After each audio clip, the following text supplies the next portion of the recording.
What's the darkest thought you've ever had but never acted on? I was 19 when my dad died suddenly. A heart attack in the driveway. One minute he was mowing the lawn, the next minute he was gone. No goodbye, no warning, just silence. The thing is, my dad and I didn't get along. He was strict, cold, never said I love you. He'd yell when I got a B, mock me when I cried. I used to think if he died, I'd finally be free. But when it actually happened, I felt empty, like all the anger had nowhere to go. A week after the funeral, I was in the passenger seat of my mom's car. She was driving, rambling about insurance and life and how we have to move on. I stared out the window, numb, and then the thought came, uninvited, loud. What if I just grabbed the wheel and jerked it right? Not to kill her, not even to kill myself, just to make it stop. The pressure, the noise, the feeling of being trapped in a life I never chose. I didn't do it. I never told her. But for months after, I couldn't ride in cars without picturing it again. And sometimes I still wonder, did that thought come from me? Or from something I didn't survive the moment he died? When I was in 7th grade, I was relentlessly bullied, pushed in the hallway, called names, mocked for my clothes, my voice, my weight. Teachers saw it. No one did anything. One day, we had a fire drill. Everyone filed outside to the field, laughing and messing around while I stood alone. As we walked back in, I noticed the janitor had left the keyring in the electrical panel near the stairwell. Something clicked in my brain. I stared at it for a full minute. I thought, if I just twist the wrong breaker and walk away, maybe something burns. Maybe I disappear. Maybe they do. I didn't do it. I just kept walking. But that moment scared me more than anything the bullies ever said. Because I knew the real danger wasn't them. It was how close I was to becoming someone no one would have recognized. I used to babysit for a couple down the street. They had a newborn and a toddler, and they paid well. Quiet house, snacks in the fridge, easy work. One night, I was rocking the baby while the toddler slept in the other room. I turned on the baby monitor camera and flipped it to the toddler's room. He was just lying there, silent, awake, staring at the ceiling. Something in me cracked. I thought, he's going to grow up into someone awful, maybe a rapist, maybe a killer. You never know who people become. What if you could stop it before it starts? The thought horrified me. It came out of nowhere, like a whisper from something ancient and broken. I held the baby tighter and cried quietly. I've never told anyone that story, not because I'm ashamed I thought it, but because I know how easily thoughts can become truths if you stop being afraid of them. A year ago, my brother got married to a woman who used to be my best friend. He didn't steal her. There was no cheating. But she and I had history. Deep, painful, unresolved. We had a falling out years ago when she spread rumors about me during college. It wrecked a relationship I was in, cost me friends, and almost pushed me into a breakdown. She never apologized, just rebranded herself as sweet and wholesome. And somehow, she ended up with my brother. I kept quiet to protect him. At their wedding, they asked me to give a toast. Family tradition. I stood there, holding a glass, smiling on the outside. Inside, the thought came, sharp and hot. Tell everyone what she did. Humiliate her. Right here. Strip her of the mask. I pictured it. The gasps. The confusion. My brother's face. I didn't do it. I gave the safe speech, laughed in all the right places. But as I clinked my glass with hers later, I thought, you don't deserve this life. You just know how to play nice better than I do.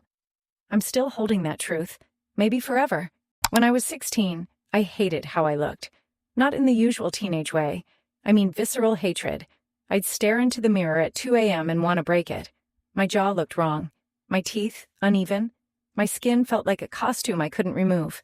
Nothing fit. Nothing matched who I thought I was inside. I'd stare at my reflection and think, what if I just clawed it off? Like peeled it, started over.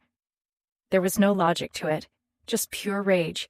Toward my own face, my own existence. I never told anyone, not even in therapy, because people expect your darkest thoughts to be about others. But mine were always about destroying me. I used to work in a high-rise building, the kind with 30-plus floors, mirrored walls, and quiet, awkward elevator rides. There was this guy in accounting, Steve. He was the textbook office creep. Always made weird comments to women, always too close, too smiley. HR had talked to him multiple times, but nothing changed. One morning, I got in the elevator alone. Doors started to close. Then, ding, Steve stepped in.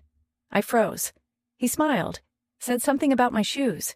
We were going to the 22nd floor, but somewhere around floor 10, I looked at him and thought, no one would stop me if I just hit the emergency button and pushed him out the doors when they opened. Not because I'm violent, but because I knew he deserved something. And no one else was doing anything. Of course I didn't do it. I just got off one floor early. But that thought stayed with me, because I realized how fast justice can twist into fantasy when you feel powerless long enough.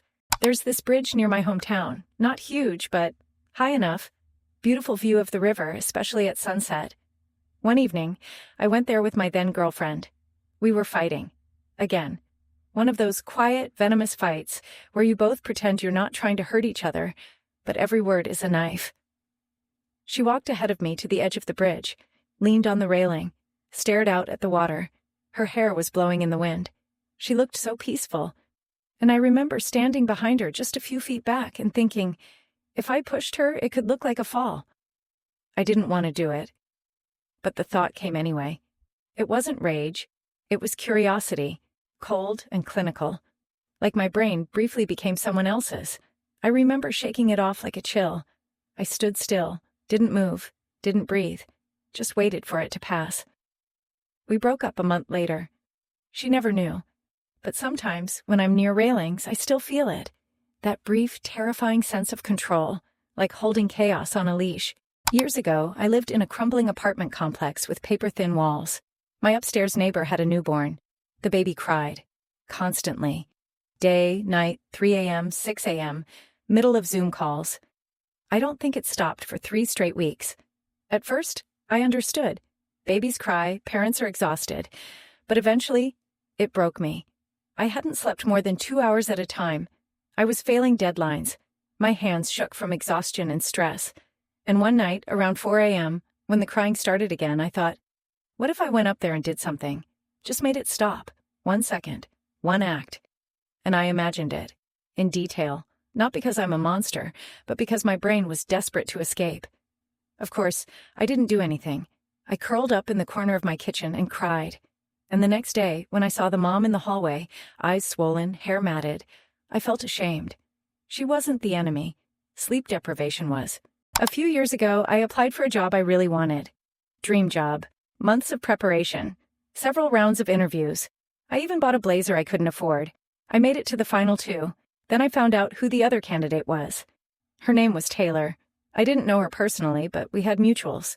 I looked her up, saw her Instagram, her Twitter, and one night I scrolled too far back, way back, until I found something. A tweet from 6 years ago. Dumb, inappropriate, offensive. The kind that could sink a person if it landed in the right inbox. I stared at it for a long time, and I thought, if I screenshot this and send it anonymously, maybe I get the job. Maybe she learns a lesson. No one will know it was me. I didn't do it. She got the offer, and I'm proud of the choice I made. But some twisted part of me still wonders, if the roles were reversed, would she have made the same choice? I was about 13 when I realized my dad didn't love me. Not in a dramatic way, he never hit me or screamed, but he was cold, withholding. He'd forget birthdays, miss school plays, roll his eyes when I cried. Our dog, Max, got more affection than I ever did. One night, I walked into the kitchen and saw him kneel to give Max his food. He kissed the dog on the head, kissed him, and something snapped. I looked at the bowl of kibble in his hand and thought, what if I laced it with bleach? Just a drop. Would he even notice it was me? I didn't. Of course I didn't. I loved that dog more than anything. But that moment wasn't really about hurting Max. It was about hurting my dad, by taking away the only thing he ever seemed to love. I still carry shame about that thought. Not because I had it, but because it felt so logical in the moment. And that scared me more than anything. I live in a city where the subway platform is always crowded. People pressed shoulder to shoulder, rushing, scrolling, not watching where they're going. One morning, I was late for work, stressed, sleep-deprived, and barely functioning. A guy behind me shoved past me to get to the edge. Didn't apologize. Just huffed and muttered something under his breath. I stood behind him, watching him teeter near the edge of the platform. And I thought, one push. No one would see. It could look like a stumble, an accident.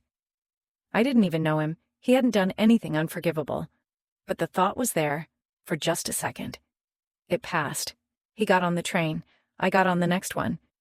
But it made me realize how thin the line is between human and impulse, and how terrifying it is to know what you're capable of in the wrong second. I was 22 when I almost jumped. I had lost my job. My girlfriend had left. My family was tired of checking in. I felt like a burden to everyone, even my therapist. I stood on the roof of a parking garage one night and just waited, not crying, not panicking, just still. And I remember thinking, if I go now, no one will have to pretend anymore. They can stop acting like I matter. I imagined my funeral, not in a morbid way, more like a schedule. Who would speak? Who would fake tears? Who would feel guilty for not answering my last message?